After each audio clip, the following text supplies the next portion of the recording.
How to remove the rear light cluster on a Toyota Corolla. The interior has been taken out of the car to make it easier to film. You don't need to do this. The light cluster is held on by 3 10mm bolts.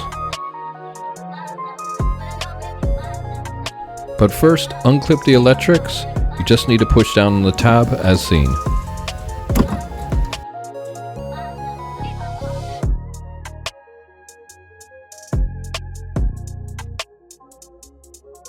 Now remove the bolts, the first one,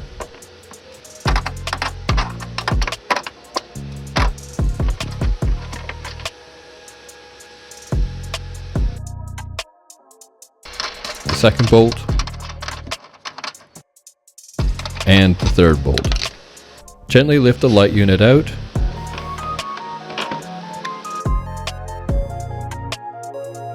And there you go.